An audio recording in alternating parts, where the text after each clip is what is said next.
তুমি কি কখনো নিজের সাথে একা বসে ভেবেছো তুমি আসলে কে? এই দেহটা তুমি না, এই নামটা তুমি না, এই পরিচয়, এই দুনিয়া সবই সাময়িক একটা পর্দা। আসল তুমি লুকিয়ে আছো তোমার অন্তরের গভীরে, যেখানে কোনো মানুষ পৌঁছাতে পারে না, কিন্তু আল্লাহ সব সময় সেখানে উপস্থিত। মানুষ দুনিয়া গড়তে ব্যস্ত, কিন্তু নিজের আত্মাকে গড়ার সময় পায় না। এটাই সবচেয়ে বড় ক্ষতি। তুমি হয়তো অনেক কিছু অর্জন করছো, কিন্তু নিজের হৃদয়কে হারিয়ে ফেলছো। এটা কি কখনো অনুভব করো? নফস তোমাকে প্রতিদিন প্রতারণা করে, তোমাকে বড় হওয়ার স্বপ্ন দেখায়, কিন্তু আল্লাহর কাছে ছোট হেঁটে যাওয়াটাই আসল সফলতা।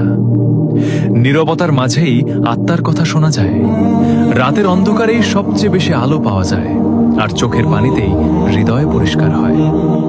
তুমি যদি সত্যিই আল্লাহকে পেতে চাও, তাহলে মানুষের দৃষ্টিতে বড় হওয়া ছাড়ো, নিজের ভিতরে ভাঙতে শেখো। কারণ আল্লাহ সেই হৃদয়কেই ভালোবাসেন যে হৃদয় ভেঙে গেছে কিন্তু তার কাছ থেকে ফিরে যায়নি। তাই আজ থেকেই শুরু করো নিজেকে খুঁজে পাওয়ার যাত্রা। দুনিয়া থেকে নয়, আল্লাহর দিকে ফিরে আসার পথ।